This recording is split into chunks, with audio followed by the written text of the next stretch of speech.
जय हिंद साथियों, welcome to my YouTube channel.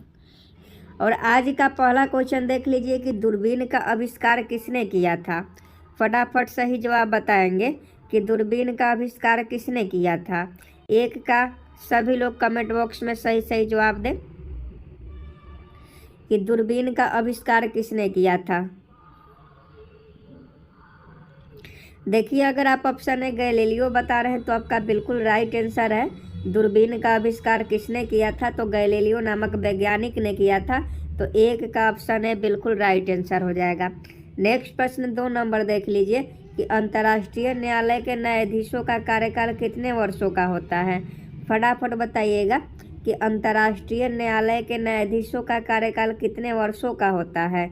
I am waiting for your answer कि अंतर्राष्ट्रीय न्यायालय के न्यायाधीशों का कार्यकाल कितने वर्षों का होता है। फटाफट इस प्रश्न का सही जवाब बताइए, जल्दी से बताइए। देखिए, अगर आप दो का ऑप्शन कोई ए बता रहा है, कोई सी बता रहा है, तो देखिए अंतर्राष्ट्रीय न्यायालय का जो न्यायाधीशों का कार्यकाल होता है वो कितने वर्षों का होता है, तो इसका सही जवाब 9 वर्ष हो जाएगा। अगर आप ऑप्शन सी बता रहे हैं 9 वर्ष, तो आपका बिल्कुल राइट आंसर है। 5 वर्ष नहीं होगा। अंतर्राष्ट्रीय न्यायालय के न्यायाधीशों का कार्यकाल कितने वर्षों का होता है, तो 9 वर्ष हो जाएगा। समझे कि नहीं। तो इस टाइप के क्वेश्चन याद रखिएगा। बहुत सारे बच्चे 5 वर्ष बता रहे थे, कुछ लोग 6 वर्ष बता रहे थे, लेकिन इसका सही जवाब जो हो जाएगा 9 वर्ष हो जाएगा। नेक्स्ट प्रश्न का सही जवाब बताइएगा कि फिनलैंड की राजधानी कहाँ है। 3 का सही सही जवाब बताएं कि फिनलैंड की राजधानी कहाँ है। देखिए, 3 का अगर आप ऑप्शन सी हेलसिंकी बता रहे हैं तो आपका बिल्कुल राइट आंसर है। फिनलैंड की राजधानी कहाँ है, तो हेलसिंकी है। नेक्स्ट प्रश्न का सही सही जवाब बताइएगा कि सार्वजनिक क्षेत्र में देश का सबसे बड़ा बैंक कौन सा है। फटाफट बताइएगा कि सार्वजनिक क्षेत्र में देश का सबसे बड़ा बैंक कौन सा है। सार्वजनिक क्षेत्र में देश का सबसे बड़ा बैंक कौन सा है। सभी लोग जानते हैं वह SBI है, स्टेट बैंक ऑफ इंडिया। सार्वजनिक क्षेत्र में देश का सबसे बड़ा बैंक जो है स्टेट बैंक ऑफ इंडिया है, जिसे हम लोग SBI कहते हैं। इसकी स्थापना कब हुई थी, आप हमें कमेंट बॉक्स में ज़रूर बताइएगा। नेक्स्ट प्रश्न का सही जवाब बताइए 5 नंबर कि मंदिर निर्माण कला का जन्म किस काल में हुआ था। मंदिर निर्माण कला का जन्म किस काल में हुआ था। 5 का सही सही जवाब बताइए कि मंदिर निर्माण कला का जन्म किस काल में हुआ था। देखिए, अगर आप गुप्त काल बता रहे हैं तो आपका बिल्कुल सही जवाब है। मंदिर निर्माण का जो कला था वह गुप्त काल में इसका जन्म हुआ था, मतलब गुप्त काल से ही मंदिर निर्माण होने लगा था। तो इसका सही जवाब ऑप्शन बी हो जाएगा। नेक्स्ट प्रश्न का सही जवाब बताइएगा कि गुर्दे की क्रियात्मक इकाई क्या कहलाती है। ये क्वेश्चन बहुत इंपॉर्टेंट है, बायोलॉजी का क्वेश्चन है और हर बार पूछा जाता है कि गुर्दे की क्रियात्मक इकाई को क्या कहा जाता है। तो देखिए, नेफ्रॉन कहा जाता है। नेफ्रॉन अगर आप बता रहे हैं तो आपका बिल्कुल राइट आंसर है।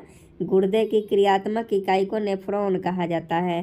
तो 6 का अगर आप ऑप्शन बी बता रहे हैं तो आपका बिल्कुल राइट आंसर है। नेक्स्ट प्रश्न 7 नंबर देख लीजिए। प्रसिद्ध पेंटिंग मोनालिसा के चित्रकार कौन थे। फटाफट सही जवाब बताइएगा कि प्रसिद्ध पेंटिंग मोनालिसा के चित्रकार कौन थे। आई am waiting for your answer कि प्रसिद्ध पेंटिंग मोनालिसा के चित्रकार कौन थे। देखिए, अगर आप लियांड्रो दा विंची बता रहे हैं, पाब्लो पिकासो नहीं होंगे, ये लियांड्रो दा विंची अगर आप बता रहे हैं तो आपका बिल्कुल सही जवाब है। प्रसिद्ध पेंटिंग है मोनालिसा और इसके चित्रकार लियांड्रो दा विंची है। तो 7 का ऑप्शन ए अगर आप बता रहे हैं तो आपका बिल्कुल सही जवाब है। नेक्स्ट प्रश्न का सही सही जवाब बताइएगा कि भारत का केंद्रीय बैंक कौन सा बैंक है। I am waiting for your answer. Bharat का केंद्रीय बैंक कौन सा बैंक है। फटाफट सही जवाब बताइए। तो आप सभी जानते हैं भारत का केंद्रीय बैंक RBI है, रिजर्व बैंक ऑफ इंडिया जो है वो भारत का केंद्रीय बैंक है। तो ऑप्शन सी भारतीय रिजर्व बैंक आपका बिल्कुल राइट आंसर हो जाएगा। नेक्स्ट प्रश्न का सही सही जवाब बताइएगा कि शरीर में पित्त का स्राव किस ग्रंथि से होता है। फटाफट सही जवाब बताइएगा। शरीर में पित्त का स्राव किस ग्रंथि से होता है। तो देखिए, यकृत आप बता रहे हैं तो बिल्कुल आपका सही जवाब है। लीवर से शरीर में पित्त का जो है स्राव होता है। पिट्यूटरी ग्रंथि को मास्टर ग्रंथि कहा जाता है, याद रखिएगा। नेक्स्ट प्रश्न का सही सही जवाब बताइए 10 नंबर कि विश्व में प्राकृतिक हीरा का सबसे बड़ा उत्पादक देश कौन सा है। फटाफट सही जवाब बताइए कि विश्व में प्राकृतिक हीरा का सबसे बड़ा उत्पादक देश कौन सा है। तो देखिए प्राकृतिक हीरा का अगर हम लोग बात करें तो दक्षिण अफ्रीका है। सबसे ज़्यादा दक्षिण अफ्रीका में प्राकृतिक हीरा का उत्पादन होता है, तो इसका सही जवाब ऑप्शन बी हो जाएगा। नेक्स्ट प्रश्न 11 का सही सही जवाब बताइएगा कि गाजी की उपाधि धारण करने वाला दिल्ली सल्तनत का पहला शासक कौन था। फटाफट सही जवाब बताइएगा कि गाजी की उपाधि धारण करने वाला दिल्ली सल्तनत का पहला शासक। तो गाजी का उपाधि किसने धारण किया था, तो गियासुद्दीन तुगलक ने। आप सभी को मालूम होगा कि गियासुद्दीन तुगलक ने गाजी का उपाधि धारण किया था। तो 11 का अगर आप ऑप्शन सी बता रहे हैं तो आपका बिल्कुल सही जवाब है। नेक्स्ट प्रश्न का सही सही जवाब बताइएगा कि नेक्स्ट प्रश्न का सही जवाब क्या हो जाएगा।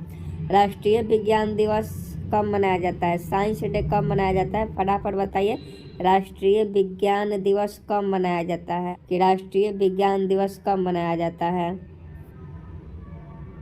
देखिए अगर आप ऑप्शन बी 28 फरवरी बता रहे हैं तो आपका बिल्कुल राइट आंसर है। राष्ट्रीय विज्ञान दिवस 28 फरवरी को मनाया जाता है। तो 12 का क्या हो जाएगा, 12 का option B 28 February will be right answer हो जाएगा। नेक्स्ट प्रश्न 13 का सही सही जवाब बताइएगा। वो आरेविले कहाँ अवस्थित है। आरेविले कहाँ अवस्थित है। दो ही ऑप्शन है, दो में से कोई एक सही है। फटाफट बताइए कि आरेविले कहाँ अवस्थित है। I am waiting for your answer. Auroville कहाँ अवस्थित है। तो ये देखिए पुडुचेरी अगर आप बता रहे हैं तो सही आंसर है। आरेविले जो है वो पुडुचेरी में स्थित है। तो इसका सही जवाब ऑप्शन ए हो जाएगा। प्रश्न देख लीजिए 14 नंबर कि साइंस सिटी कहाँ स्थित है। साइंस सिटी कहाँ स्थित है। फटाफट बताइए कि साइंस सिटी कहाँ स्थित है। तो देखिए 14 का अगर आप ऑप्शन बी कोलकाता बता रहे हैं तो आपका बिल्कुल सही जवाब है। साइंस सिटी जो है वह कोलकाता में स्थित है। नेक्स्ट प्रश्न का सही जवाब बताइएगा कि अंकोरवाट का मंदिर किस देश में स्थित है। अंकोरवाट का मंदिर किस देश में स्थित है। कंबोडिया। बिल्कुल आप लोग सही जवाब बता रहे हैं। कंबोडिया में जावा कंबोडिया में अंकोरवाट का मंदिर स्थित है। तो क्वेश्चन पूछे कि अंकोरवाट का मंदिर कहाँ स्थित है, तो कंबोडिया में है। तो ऑप्शन डी आपका बिल्कुल राइट आंसर हो जाएगा।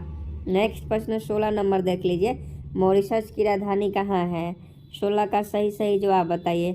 मॉरिशस की राजधानी कहाँ है। देखिए पोर्ट लुइस बता रहे हैं तो आपका बिल्कुल राइट आंसर है। मॉरिशस की राजधानी कहाँ है, तो पोर्ट लुइस में है। तो 16 का अगर आप ऑप्शन ए पोर्ट लुइस बता रहे हैं तो आपका बिल्कुल करेक्ट आंसर है। नेक्स्ट प्रश्न का सही सही जवाब बताइएगा कि भारत की यात्रा पर आने वाला प्रथम ब्रिटिश सम्राट कौन था। फटाफट इस प्रश्न का सही सही जवाब बताइएगा, बहुत इंपॉर्टेंट है कि भारत की यात्रा पर आने वाला प्रथम ब्रिटिश सम्राट कौन था। देखिए 17 का अगर आप ऑप्शन सी जॉर्ज पंचम बता रहे हैं तो आपका बिल्कुल राइट आंसर है। जॉर्ज पंचम जो था वो भारत की यात्रा पर आया था। नेक्स्ट प्रश्न देख लीजिए कि तीर्थंकर शब्द का संबंध किस धर्म से है। तीर्थंकर शब्द का संबंध किस धर्म से है। तो ये सभी लोग जानते हैं और सभी लोग सही जवाब भी बताएंगे। देखिए जैन धर्म से संबंधित है। तीर्थंकर शब्द जो है ये जैन धर्म से संबंधित है। तो 18 का ऑप्शन बी सही जवाब हो जाएगा। नेक्स्ट प्रश्न 19 नंबर देखिए कि भाषा के आधार पर गठित होने वाला देश का प्रथम राज्य कौन है। फटाफट बताइए कि भाषा के आधार पर गठित होने वाला देश का प्रथम राज्य कौन सा है। तो देखिए ये आंध्र प्रदेश है। भाषा के आधार पर गठित होने वाला देश का प्रथम राज्य आंध्र प्रदेश है। तो 19 का ऑप्शन डी बिल्कुल राइट आंसर हो जाएगा। नेक्स्ट प्रश्न का सही सही जवाब बताइए कि अस्त होते समय सूर्य का रंग लाल किस कारण से दिखाई देता है। अस्त होते समय सूर्य का रंग लाल किस कारण से दिखाई देता है। सभी लोग जानते हैं प्रकाश के प्रकीर्णन के कारण अस्त होते समय सूर्य का रंग जो है लाल दिखाई देता है। तो इसका सही जवाब प्रकाश का प्रकीर्णन यानी ऑप्शन ए हो जाएगा। देश में सबसे पहले सूर्योदय किस राज्य में होता है। देश में सबसे पहले सूर्योदय किस राज्य में होता है? सभी लोग जानते हैं जो पूर्वी राज्य होगा, जो पूर्वी क्षेत्र में राज्य होता है, जो भारत के पूर्व में स्थित होगा, वहीं सबसे पहले सूर्य उदय होंगे। तो पूर्वी कौन है? तो पूर्वी में अरुणाचल प्रदेश है, तो अरुणाचल प्रदेश में सबसे पहले सूर्योदय होता है। तो 21 का ऑप्शन डी सही जवाब हो जाएगा। नेक्स्ट प्रश्न का सही जवाब बताइएगा 22 नंबर कि पाब्लो पिकासो की चित्रकारी निम्नलिखित में से कौन सी है? पाब्लो पिकासो की चित्रकारी निम्नलिखित में से कौन सी है? तो 22 का ऑप्शन सी गुअर्निका बता रहे हैं, तो आपका बिल्कुल सही जवाब है। गुअर्निका पाब्लो पिकासो की चित्रकारी है, तो 22 का ऑप्शन सी सही जवाब हो जाएगा। नेक्स्ट प्रश्न 23 नंबर देखिए कि भारत का न्यायिक सलाहकार कौन होता है? I am waiting for your answer. Bharat का न्यायिक सलाहकार कौन होता है? तो देखिए सॉलिसिटर जनरल होता है। सॉलिसिटर जनरल जो है भारत का न्यायिक सलाहकार होता है। यह कानून मंत्री नहीं होंगे, तो इसका सही जवाब ऑप्शन 23 का ए हो जाएगा। नेक्स्ट प्रश्न देख लीजिए, सर्व शिक्षा अभियान का संबंध किससे है? सर्व शिक्षा अभियान का संबंध किससे है? फटाफट सही जवाब बताइए। देखिए अगर प्राथमिक शिक्षा से आप बता रहे हैं तो आपका बिल्कुल सही जवाब है। 1 से 5 तक का जो क्लास होता है उसे प्राथमिक शिक्षा कहा जाता है और सर्व शिक्षा अभियान प्राथमिक शिक्षा से संबंधित है। अगला प्रश्न का सही जवाब बताइए कि दक्षिण भारत में वैष्णव धर्म का प्रचार किसने किया था? फटाफट बताइए 25 का सही जवाब कि दक्षिण भारत में वैष्णव धर्म का प्रचार किसने किया था? 25 का ऑप्शन है अलवार संतों ने, तो बिल्कुल सही जवाब हो जाएगा। दक्षिण भारत में वैष्णव धर्म का प्रचार अलवार संतों ने किया था, तो 25 का ऑप्शन है सही जवाब हो जाएगा। नेक्स्ट प्रश्न का सही जवाब बताइएगा कि कांग्रेस के किस अधिवेशन में हिंदी को सर्वप्रथम राष्ट्रभाषा के रूप में प्रयुक्त किया गया? क्वेश्चन फिर से पढ़ लीजिए कि कांग्रेस के किस अधिवेशन में हिंदी को सर्वप्रथम राष्ट्रभाषा के रूप में प्रयुक्त किया गया? तो फटाफट बताइए कि कांग्रेस के किस अधिवेशन में हिंदी को सबसे पहले राष्ट्रभाषा के रूप में प्रयुक्त किया गया? तो देखिए ये बेलगांव अधिवेशन था। बेलगांव अधिवेशन की अध्यक्षता महात्मा गांधी ने 1924 में किया था और इसी में हिंदी को राष्ट्रभाषा के रूप में घोषित किया गया। नेक्स्ट प्रश्न का सही जवाब बताइए कि राज्यपाल की नियुक्ति के लिए न्यूनतम आयु सीमा क्या होनी चाहिए? इम्पोर्टेंट क्वेश्चन है, याद रखिएगा कि राज्यपाल की नियुक्ति के लिए न्यूनतम आयु सीमा क्या होनी चाहिए? तो 35 वर्ष होना चाहिए। 35 वर्ष राज्यपाल की नियुक्ति के लिए उम्र होनी चाहिए और 30 वर्ष राज्यसभा का सदस्य बनने के लिए उम्र होनी चाहिए। नेक्स्ट प्रश्न का सही जवाब बताइएगा क्रिएशन ऑफ एडम पेंटिंग के चित्रकार कौन है? क्रिएशन ऑफ एडम पेंटिंग के चित्रकार कौन है?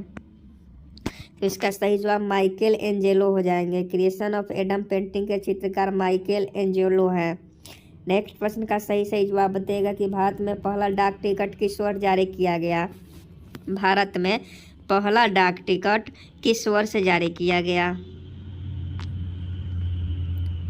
देखिए अगर आप 29 का ऑप्शन ये बता रहे हैं 1852, तो आपका बिल्कुल राइट आंसर है। भारत में पहला डाक टिकट 1852 में जारी किया गया। बाकू किस लिए प्रसिद्ध है? बाकू एक जगह का नाम है और किस लिए प्रसिद्ध है आपको बताना है। फटाफट बताइए कि बाकू किसके लिए प्रसिद्ध है? तो देखिए खनिज तेल के लिए। बाकू जो है वो खनिज तेल के लिए प्रसिद्ध है, तो 30 का ऑप्शन सी सही जवाब हो जाएगा।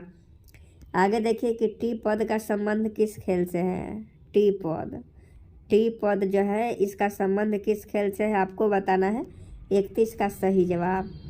तो देखिए गोल्फ से संबंधित है। टी पद जो होता है वो गोल्फ से संबंधित है, तो ऑप्शन डी सही जवाब हो जाएगा।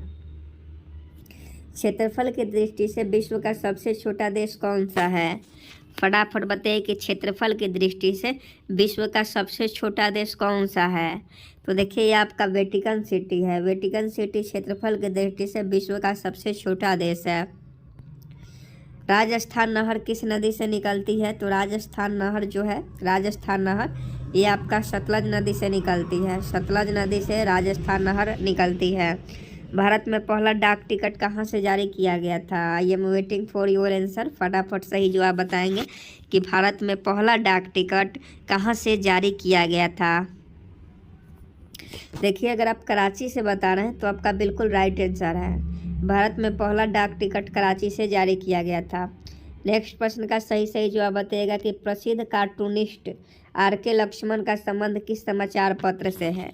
आर.के. लक्ष्मण प्रसिद्ध कार्टूनिस्ट थे और इनका संबंध किस समाचार पत्र से है ये भी आपको बताना है। तो देखिए, टाइम्स ऑफ इंडिया। प्रसिद्ध कार्टूनिस्ट आर.के. लक्ष्मण का संबंध टाइम्स ऑफ इंडिया न्यूज पत्र से है। तो इसका सही जवाब ऑप्शन डी हो जाएगा।